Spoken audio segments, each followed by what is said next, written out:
Yeah. What's really happening? What's really happening? Miami, what they do. Florida, what they do. Y'all already know who it is, man. It's your boy OG Gigaveli.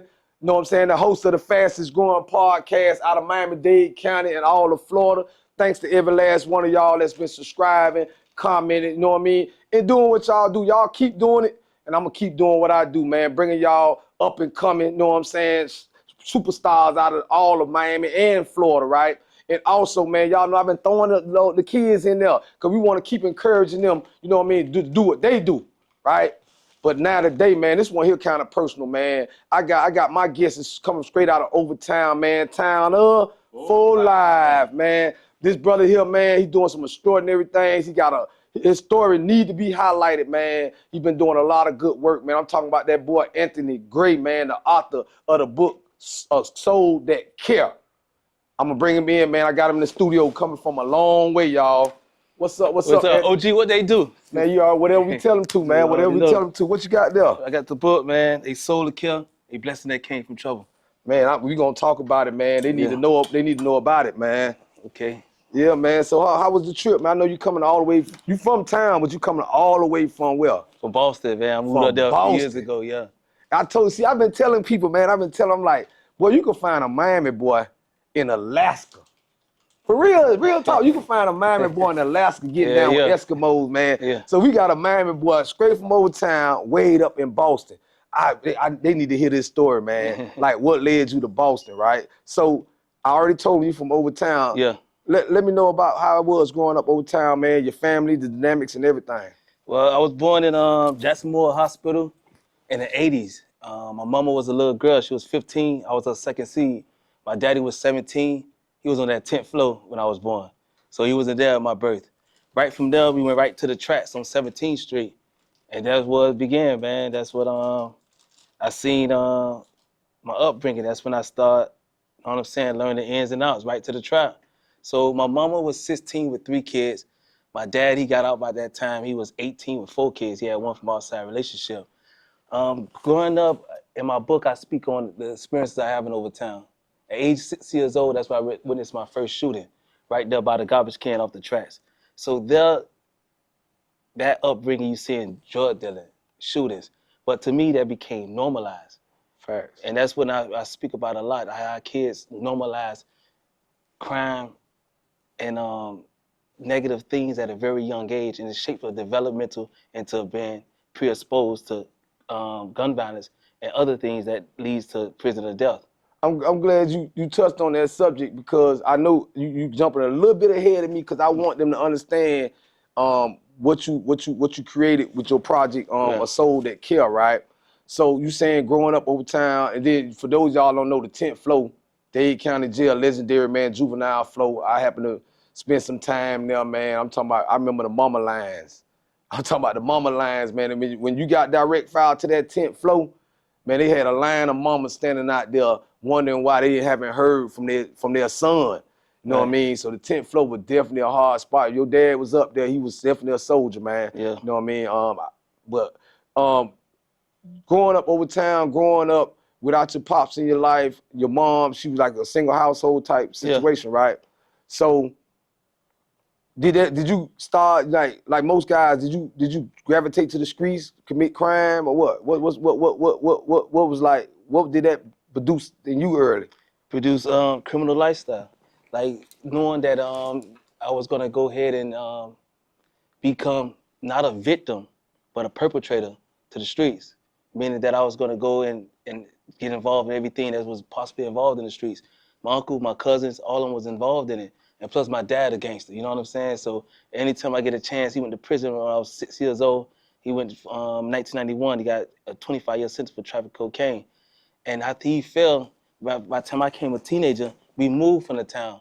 Then I started hanging at Cloverleaf, Bunch Park, then I went back to the town. So I was always in the streets as a teenager. So I caught my first case. Funny, I was throwing rocks at a bus at Norland Middle School. And that was my exposure to juvenile detention center.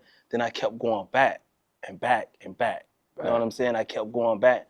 And by the time I was 13, 14, 15, I was always in and out the system, By the time I was 15, my mama gave up on us, me and my brother. She was a young woman, And at that time, she had to make the decision, take care of my sister and her baby, and let my brother and I go to the streets. So my brother and I was 15 and 16. We was pushed in the street. Not pushed, but we was already active, but it was like the streets became our daddy and the county became our mama. Right. So we was actively involved in it, and we just started thugging. So, you know, I'm gonna let them know how I got, you know what I mean, in contact with you, right? Y'all know that I've been doing my thing on social media since I came home from prison. And my goal always have been, you know, try to put stories out there because I know stories changed my life, and I know a lot of books changed my life while I was in prison. And I ran across your story. I don't know if it was on Instagram or YouTube, but I ran across your story and I knew we was from Miami. And I was like, man, your story is so extraordinary, and that's why I got you on the show today, because I want the young kids to see that there's other options, right? Regardless, because your story, my story is nothing like, it's not unique. It's like so many stories that's come out the city, right. come out all over Miami and all hoods all over America, right? But you made a conscious decision, such as myself, to change that narrative, right? Yeah.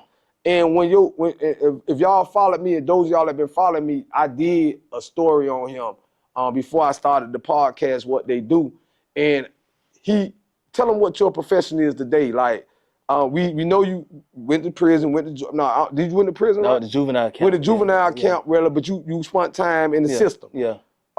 And when did you decide that, hey, I want to change the path that I was heading on? Because I want them to know what you into now. So at 17 years old, I just did a year at a juvenile facility in Everglades, Florida. I came back and went right back to the town selling crack on 2nd Avenue. My grandmother was a major influence of that change. My daddy already been down 11 years, and I'm selling dope, and I was studying for my GED. During that time, I started reading a lot of books on Black history, especially Frederick Douglass. So with my grandma influence and me reading and learning a lot and start opening my eyes to what's really going on in the real, I decided to start slowly making the change. It was an act of God that I can really say that got me off that corner. Shout out to the big God. Because it wasn't like, I didn't have no bad experience, you know what I'm saying? I'm hustling, slanging out and doing what I got to do for survival. And that shit was like, you know what I'm saying? That shit turned me on. Right. But when I got my GED when I was 18, I said, damn, man, I got a chance. And I started looking at people around me. So I learned something about becoming an emergency medical technician. So when I did that, I got a certificate from Miami-Dade College. And then I said, let me just go ahead and continue to pursue. So after I got my EMT, I started working and I started still taking college courses. I got my associates. And then what led me into nursing. So I went to Nova Southeast University and I got a Bachelor of Science in Nursing, like 7 years post my release. So I got out when I was 17, but I had a BSN by the time I was 24. That 7-year period was me transitioning to becoming a man and learning things. Instead of learning jailhouse education, I was able to get collegiate philosophies and experiences. You know what I'm saying? I was able to learn certain things. And that was very impactful for what I'm doing now and the changes I make. So I'm a registered nurse. I've been a registered nurse for 15 years. I have a Master of Sciences in Nursing, and also put it in this book, A Soul to Care, A Blessing That Came from Trouble. A soul to care to me means having the compassion and empathy to care for somebody else's well-being to their best interest. So in my book, I opened up with me, 17 years old. It was a man that came from the hospital. He was in you know how Overtown is. Base is always coming to that motherfucker. You know what I'm saying? He came to the dope spot, but he had a hospital gown. Everybody don't know what a base is. A base is a smoker, a crackhead, a junkie, a J. But man, we call them bases. But go ahead, bro. And you know what I'm saying? He came to the spot. He had a hospital gown on with an IV pole. Something in me couldn't give him no crack. So that's an actual true story, right? True story, yeah. That's okay, because I read part of your book. I haven't finished it yet, but very interesting book. Y'all make sure y'all get the book. But I read that, and I was like, wondering if you just created that or what, that's a true experience. And that's where the Soul to Care was born at, right then and there. So you was the little guy that told the dude that you weren't going, he offered you $100. Yeah, it was supposed to get 4 quarters because we had the juggling spot over there. So let them know what jugglers is, man. They don't know what jugglers is, man. So, Miami, go ahead and let them know what jugglers is. Go ahead, cause you know, I got a wide audience, man. Like they know in Broward they call them parlays. Yeah. You know what I mean? Down here we call them jugglers. Up the road they might call them slabs or whatever. Well, we had a spot where we sold Instead of nickel rocks, we sold them like 25-cent pieces, $25. So they could just cut it a few times and make a little bit more. So you could cut 10 rocks out of there. You know what I'm saying? To make double your money up. So we had a juggling spot, and that shit was booming. And when he came to the spot, he wanted 4 quarters. Smokers used to come to that spot too, but a lot of hustlers used to come get it from us as well. And when he came over there, something in me just couldn't give him no drugs. Cause in the book you said he had the actual, and I'm reading the book, right? And I'm visualizing it. Somebody showing up to the trap, knocking on the door, and he got nothing but the nightgown. Y'all know how the hospital gown is, the whole ass out, Yeah, everything out. But I ain't gonna lie to you, man. You is a soul that kill. Cause I had to sell them for rock. The $100 that was hard. You know what I mean? And you know what I mean? You turned the money down, and then in the book, he tried to send somebody else to get them. right. So go ahead. Another basic came to the spot. When he knocked on the door, this nigga ain't never, you know what I'm saying, by no, you know what I'm saying? He'll get 2 hours the most. And we was a juggling spot, so we never really seen, you know what I'm saying, like him come through there. And I know him, but I like, man, who got this money from? And you know what I'm saying, I got the money back and I walked the man back to the hospital. All the way back to the hospital? Back to Jackson Moore. And what's crazy about this, a soul that really kill. And that what leads to me, the work I'm doing in the community now is Jackson, he left. Jackson on 17th Street. I was on 9th Street at 2nd Avenue. So he had to go and pass a few spots. 14th Street is always jumping. 12th Street always got work. You know what I'm saying? 11, he passed 10th. But let them know, because in the book, let them know what he told you, though. He told you like they told him he was almost about to die or something like that. Like, it was a screen situation for him to just be walking out the hospital like that. Now as a nurse, I know he was in heart failure. But at the time I was 17 with no medical experience, his legs was swollen, his neck was, his veins in his neck was distended. And he was saying that they was trying to give him some medication. They talking about his heart and shit. Right. Right. But me, knowing what I know now, you know what I'm saying? I would have like, okay, he was in heart failure. But at that time, it was just something, if I would have gave him some dope, I know I'd have probably killed him. But I'm gonna tell you something though, and this is an OG moment for everybody, man. For all you young cats that may not take the interview serious, it's an OG moment, man. They got that Fetty Wap out there, that fentanyl gang going on real hard in the streets. And you may not be a soul that kill. And I'm just gonna give y'all some law. Y'all see the book, Federal Pressure. Y'all know the OG know a little facts about the feds. They got that in that law that if you sell somebody something and they walk away from your trap and they collapse dead, you responsible for that death. And they could seek the death penalty, man. And just imagine this now. You may not even be the one that run the spot. You may be in the spot working for another guy, right? You think, just to the shot callers and the ballers and the ones that got the ones working for them, all the way down to the, you think these boys gonna take a death penalty, they facing the death penalty, they not gonna tell who they boss man is or who trap this is? So you better pay attention to why I'm bringing this type of content to my platform and sharing this brother's story, A Soul That Kill. Because I just sat here and told you I would have took the $100 in my time in the streets. You know what I'm saying? All money ain't good money. You said that in the book. Yeah, all money ain't good money. And Retro thinking like, I'm glad I didn't do it, because that's the spirit following you, like seeing if you the chosen one. So now what I'm doing as a registered nurse, I'm speaking on the premature deaths of young black males in America through interpersonal gun violence as a public health crisis. So the reason why over 40 years we've been dying at a rapid rate, but in my, you saw me online, the videos I have, I talk about the data. The data is real. Like, we are dying at a very fast rate and very younger. It's like between the ages of 15 to 34, we lead the gap by a huge number compared to other races when we speak on deaths. So interpersonal gun violence or black on black crime in America, or street shit, niggas killing niggas, how can we unite? How can we come together and start realizing it's us that's killing us? Like Tupac say, it's us that's killing us. Fact. Shout out, rest in peace, Tupac. So with a blessing that came from trouble, me and what I'm doing now in the community, all the things in my past, like I see my first shooter, my first murder at a very young age, to me coming up slinging iron as a teenager, and to me as a registered nurse, I'm using all those lived experiences and seeing how we could come together in healthcare and how we could come to the community without choosing incarceration as an answer.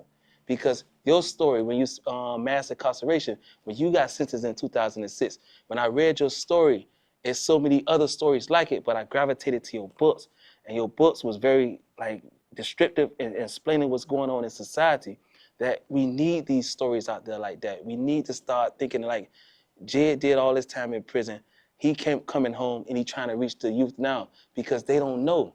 But I didn't know. You didn't know. I'm gonna have to cut in right there, bro. And you know how I am about my books. You know that I want my books to be impeccable. But they say if you want to hide something from a nigga, put it in the book. These niggas ain't gonna read. So, I mean, I don't way to say it like that. I gotta say it to you like that, because I'm talking to lions. I ain't talking to cats. So, you know what I mean? I ain't gonna curve my language. I want to talk to the language you understand, to you hard heads, right? So, I noticed you got the book, I got the book. But unless God sit one of them down, I be saying this a lot in a lot of my videos, if you're blessed to go to prison, Right. instead of going to that patch of ground, right? Then maybe you pick up a book, like I did, and it may change your life. But what about those that is not picking up books? And I'm just trying to make a point. Mm-hmm. The point I'm trying to make is, that's why I came with the podcast, so I know they'll watch a video. Hopefully they'll watch a video and it awakes in their consciousness to want to read a book or want to take our advice. But fast forward, right? We just did a project together, man. That's why you initially in Miami, right? This ain't no coincidence. You're back in Miami, I'm back in Miami, where we done our wrong at. Right. And where we want to be an impact in our community. You're doing a lot of work. We're doing work together now, collaborating, my story, your story, and you just released a project that's coming out. Tell us about why you decide, okay, the book wasn't enough, I need to put it out on a platform. Okay, so the project OG and I just did, we call it Black on Black Crime in America, and OG called Penitentiary Rules and Effect. Before I speak on that project, I want to speak on the two prior projects that I did. One is called Black on Black Crime in America, Understanding the Mind of a Gangster. Dr. Zachary Ramirez and I discussed the social determinants of health for premature crime exposure of gun violence for a child or a JIT. So I defined the term JIT as GIT, Gangster in Training. It's a Florida-based term used to describe a school-age child, ages 6 to 12 years old, that's believed to be entering a criminal lifestyle or to live by the G code. The G code we come under is an unwritten set of street laws that these JITs, you and I, absorb at a very early age. And one of the laws in the G code is commit murder or die. So a JIT's mentality has been inured, meaning toughened, to think that if you want to become someone in life, you have to kill somebody to become viable in society, so they want to catch a body. So I understood that. That's why I used that video. The second video I did is called Black on Black Crime in America, The Faces of Thug Life, where we discuss historical trauma, thug life, the hate you give little emphasis, fucks everyone. So with that, I talk about historical and spiritual trauma that was passed on to the direct descendants of America's cruel chattel slavery system, so the kids can get history. Because that's so much important to making change. You got to know where you've been to know where you're going. And also, I want to bridge the gap with the young could teach, to learn from the old. And the old can teach the young. You know what I mean? So before you go on, I can't let you go into the project without giving shout out to the late, great Machiavelli, Tupac, which is a big inspiration of mine. He came up with that acronym you just said. So explain the acronym, slow it down for him, and explain the acronym of Thug Life. So Thug Life, the hate you give little emphasis fucks everyone. So children that was on those big ships, the slave ships, they was given hate. That hate was also given to the same children that was on slave plantations. That hate was also given to the same children that was during the Jim Crow era. That hate also was given to the same children of the civil rights movement. And we here celebrating Martin Luther King weekend, but we can't forget the great things that Dr. King did.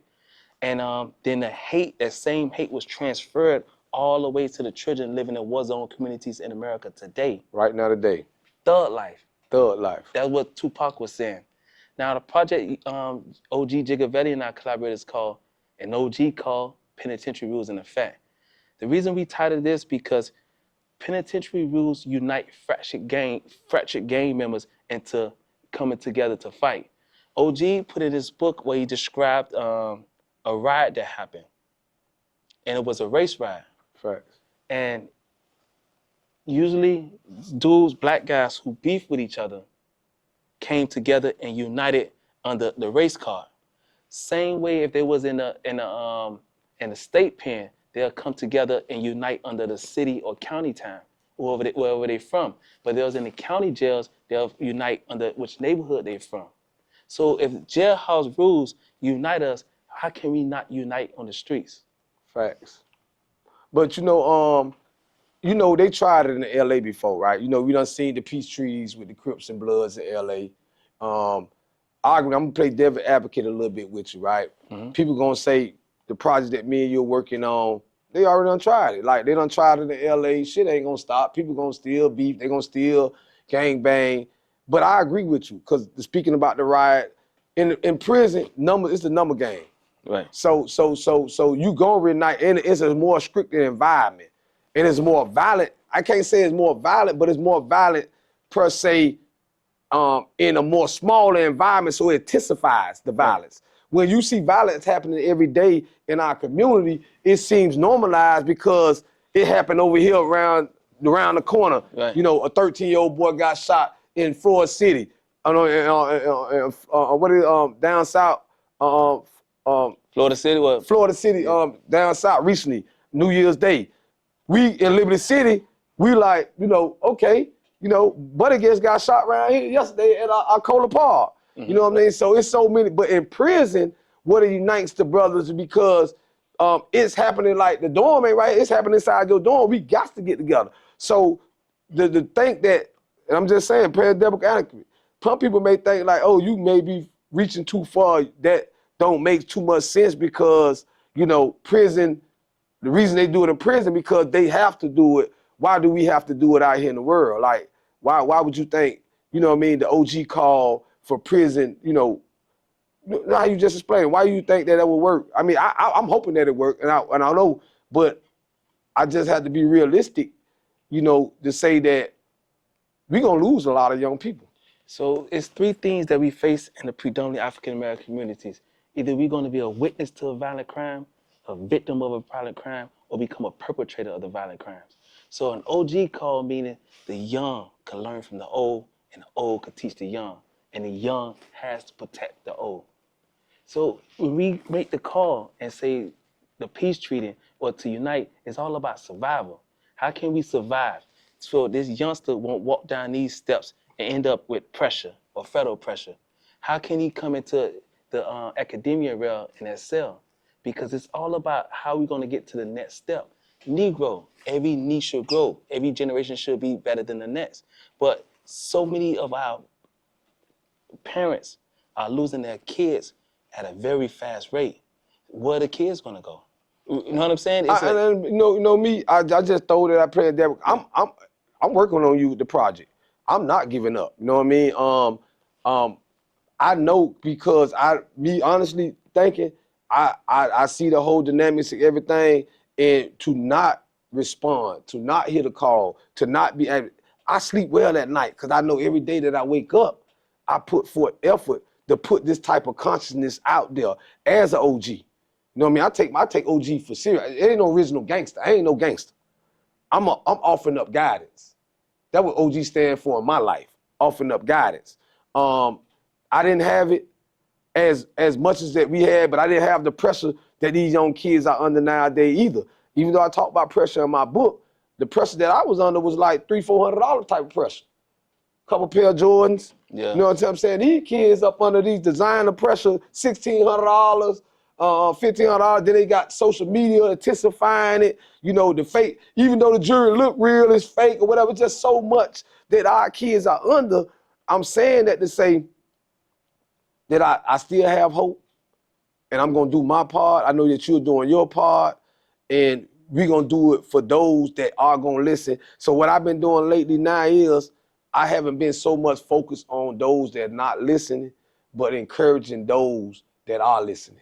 You know what I'm saying? Like the young guy that working at the gas station at the Burger King, or the young guy, if a rapper, like a lot of young rapper guys now, they're gravitating to the platform. They want you to be OG. They want you to be on. Yeah. These young kids are clutching, not out of gangsterism, they clutching out of You know, I want to live, you know, me versus you, know what I'm saying? Like, you know what I mean? I got to have it because you got it, know what I mean? And no one is showing them that you don't have to have it. You could get a trade, the same thing that you're running after. You may not get it now, Right. but if you create a plan and strategically move towards it, you could have that. So that's what I'm trying to show them with my life example. And that's why I had you on today to show that there's other alternative than just selling dope, robbing, or thugging in the streets. Yeah. You know what I mean? You can become you're a successful brother in a field that, if y'all don't know, when you in the medical field, it's a field that's depression free. Like, shit could close down, motherfuckers still need nurses.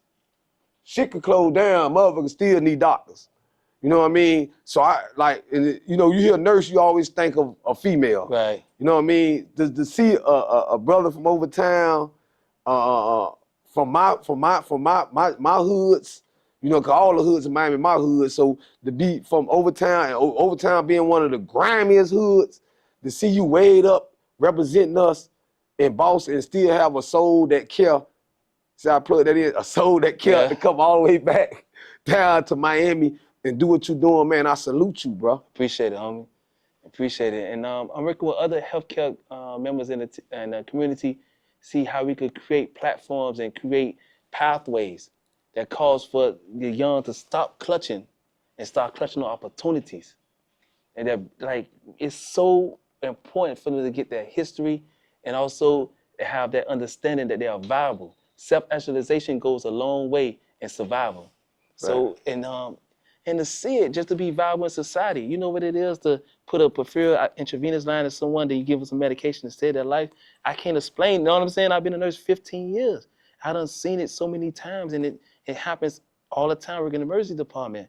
And to have that feeling and to just want to share that gift with the world, and especially our young, like you said, it's a predominantly female populated profession. But males are needed too as well. Right. Black males are needed. We in the nursing community, we are 1.5 million short around the nation. So it's the void is there. It's a good trade. You know what It's I'm a saying? good career. It ain't a job. It's a career. So who cannot, like, the opportunity can be there if you create opportunity for yourself. So on your platform, that's why I wanted to come on your show. If you're a mother or a father and you have your teenage son, and you or your teenage daughter, and you wanted to get in something, give them something they could have a career in, and also help their community. Very important. Man. Shout out to all our nurses and our teachers. You know what I mean? They don't get enough credit. Them are real celebrities, man. This is a celebrity right here, man. If y'all thought I was gonna bring y'all something less than on the red carpet treatment, I'm bringing y'all a real Overtown celebrity, man. Shout out to this brother and the work that, please let them know where they can find your book, where they can find you and what platforms you're on. I know you don't really do social media that much, but I know you do like YouTube or something though, right? Yeah, my name is Anthony A. Gray, Gray. You can put in MSNRN, and you can see the previous videos I did, or you could go to asoultocare.com. And you could find me, if you want to connect, it's a contact information. I have my email address, and you can email me as well. And also you can find the book on Amazon or Barnes & Nobles online. Hey man, I wanna give a special request to the moms over town, man. I know y'all dealing with a bunch of, knuckleheads over town, man. I want y'all to make sure y'all let y'all kids know about this young man right here, man. Especially y'all raising up the young boys, man. Extraordinary story, man. I can't see it no more than just extraordinary. To come from Overtown to gutter and be all the way up to Boston. Boston. I ain't never been to Boston. You know what I mean? It's cold as fuck right now. I know you love to be home. You got your Dickie, you got your shorts on, you looking man. real I'm kicking it, Miami's man, today. You know what I mean? It's a pleasure to have you on Martin Luther King birthday weekend, man, in the city, giving back, man, showing hope. I know God got his hands on you, man. I knew it from the day that I read across your story. And let y'all know, man, what they do podcast, man. I'm not just out here, celebrity scrupt or anything. I work with these celebrities backstage, on stage, all kind of ways, man. I look for those stories that stand out every day, man. I'm looking for the kids that's in the band, that's into the music. I'm looking for the nerds, the geeks into society, into science. Because I know right now the educational goals in high school right now is STEM, science, technology, energy, and mathematics. Them the controlling future subjects. You know what I mean? So I want the geeks. I want the science geeks. If you got a child that need to be encouraged and lift up, man, know that what they do, we definitely interested in making sure your kids know that we got them, we support them. There's people out here rooting for them to further us forward, man. Thank you for taking your time out And today. before we go, G, I just want to say one last thing to the direct descendants of America's cruel chattel slavery system. You have something inside of you that you possess, a gene that you can prevail through all the hardships. Our ancestors had that. They prevailed, they fought, and they fought to where we are now. Now the biggest threat to us is us. Two black males walk into the store, look at each other. One might like the shoes, like them some hard shits, one might like his hat, but the look they give each other could be life or death. We have to come better than that. They fought for us. All right, OG. I'm gonna add to that though. You ain't finna just leave it like that. I'm gonna add to that. What he's saying is, man, that what we got in us, man. Those of African American descendants, man, that's in America, we made it through the passage.